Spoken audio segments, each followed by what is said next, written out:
मंदिर चढ़ावा चोरी मामला सिर्फ 8 आरोपियों तक सीमित है या फिर जांच में कई बड़े नाम सामने आने वाले हैं? क्या आरोपियों के मोबाइल, बैंक खाते और प्रॉपर्टी की जांच से इस पूरे खेल की असली परतें खुलेंगी? और सबसे बड़ा सवाल, क्या करोड़ों श्रद्धालुओं की आस्था से जुड़े इस मामले में कोई बड़ा नेटवर्क भी शामिल है? क्योंकि राम मंदिर चढ़ावा चोरी का मामला अब लगातार बड़ा होता जा रहा है। जांच एजेंसियां अब सिर्फ पकड़े गए आरोपियों तक सीमित नहीं है, बल्कि इस पूरे मामले की तह तक जांच कर रही है। मोबाइल चैट, बैंक खाते, संपत्तियां और पुराने रिकॉर्ड, हर एक कड़ी को खंगाला जा रहा है। एक तरफ जहां 8 आरोपियों की गिरफ्तारी हो चुकी है, वहीं दूसरी तरफ 70 से 80 लोगों के जांच के दायरे में आने की खबर सामने आ रही है। ऐसे में सवाल उठना लाजमी है कि क्या आने वाले दिनों में इस मामले में और बड़े खुलासे होने वाले हैं? आखिर क्या है पूरा मामला, कैसे बढ़ रहा है जांच का दायरा और एसआईटी को अब क्या क्या सुराग मिले हैं? आइए जानते हैं पूरी कहानी। नमस्कार, आप देख रहे हैं राष्ट्रवाणी और मैं हूं आपके साथ शालिनी सिंह। दरअसल अयोध्या राम मंदिर करोड़ों लोगों की आस्था का केंद्र है। देश विदेश से आने वाले श्रद्धालु अपनी श्रद्धा के अनुसार मंदिर में चढ़ावा देते हैं, लेकिन अब इसी चढ़ावे में गड़बड़ी के आरोपों ने पूरे मामले को गंभीर बना दिया है। जांच जैसे जैसे आगे बढ़ रही है, वैसे वैसे नए पहलू सामने आ रहे हैं। पुलिस और जांच एजेंसियां अब इस बात की पड़ताल कर रही हैं कि आखिर चढ़ावे की रकम में गड़बड़ी कैसे हुई और इसमें कौन कौन लोग शामिल हो सकते हैं। मामले में अब तक 8 लोगों की गिरफ्तारी हो चुकी है, लेकिन जांच यही नहीं रुक रही। बताया जा रहा है कि करीब 70 से 80 लोग जांच के दायरे में हैं और सभी को नोटिस भेजा गया है। इसी बीच लंबे समय से अयोध्या में तैनात वायरलेस विभाग के रेडियो मेंटेनेंस ऑफिसर अर्जुन देव पर भी कार्रवाई हुई है।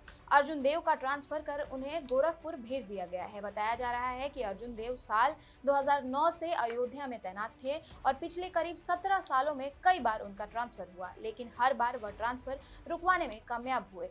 सूत्रों के मुताबिक अर्जुन देव राम मंदिर परिसर के वायरलेस सिस्टम और सीसीटीवी निगरानी व्यवस्था से जुड़े हुए थे।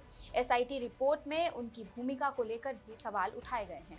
जांच में यह भी सामने आया है कि वह अपनी तय जिम्मेदारियों से आगे बढ़कर वीवीआईपी दर्शन व्यवस्था और मंदिर प्रबंधन से जुड़े कई कामों में शामिल थे। अब जांच का दायरा बैंकों तक भी पहुंच चुका है। राम मंदिर ट्रस्ट से जुड़े खातों की जानकारी के लिए एसबीआई, बैंक ऑफ बड़ौदा और केनरा बैंक समेत करीब 6 बैंकों को नोटिस भेजा गया है। पुलिस यह पता लगाने की कोशिश कर रही है कि चढ़ावे की गिनती प्रक्रिया में शामिल कर्मचारियों की भूमिका क्या थी।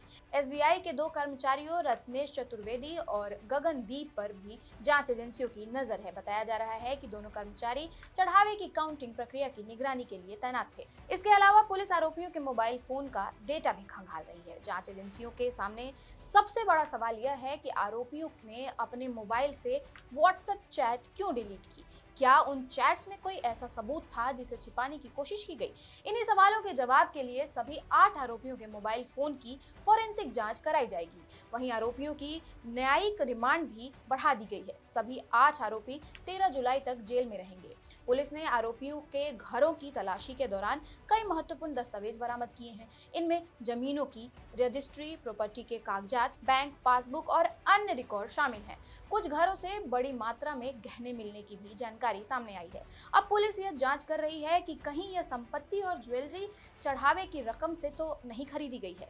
जांच अधिकारी अब बरामद दस्तावेजों और संपत्तियों का मनी ट्रेल तैयार कर रहे हैं। इसके बाद आरोपियों से पूछताछ की जाएगी।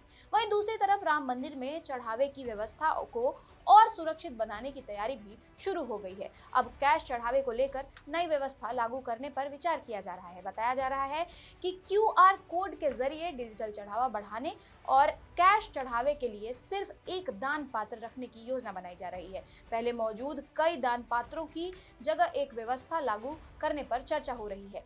सोना चांदी के चढ़ावे को भी सीधे सरकारी टकसाल भेजने की व्यवस्था की जा रही है। एसआईटी जांच के बाद ट्रस्ट की एफआईआर में सिर्फ 8 नाम ही नहीं है, बल्कि कुछ अज्ञात लोगों को भी आरोपी बनाया गया है। इसका मतलब है कि जांच में अगर किसी और की भूमिका सामने आती है तो उनके खिलाफ भी कार्रवाई की जाएगी। यह मामला अब सिर्फ चोरी की जांच नहीं रह गया है, बल्कि भरोसे और पारदर्शिता की परीक्षा बन चुका है। श्रद्धालु चाहते हैं कि सच पूरी तरह से सामने आए और दोषियों पर सख्त कार्रवाई की जाए, क्योंकि आस्था से जुड़े स्थानों पर सबसे बड़ी पूंजी विश्वास होती है और जब विश्वास पर सवाल उठते हैं तो जवाब भी उतनी ही गंभीरता से देना पड़ता है। अब देखना होगा कि आने वाले दिनों में फॉरेंसिक रिपोर्ट, बैंक जांच और पूछताछ कौन कौन से नए राज सामने खोलता है। इस पर क्या है आपकी राय, कमेंट बॉक्स में जरूर बताएं। साथ ही चैनल को सब्सक्राइब और लाइक करना ना भूलें। धन्यवाद।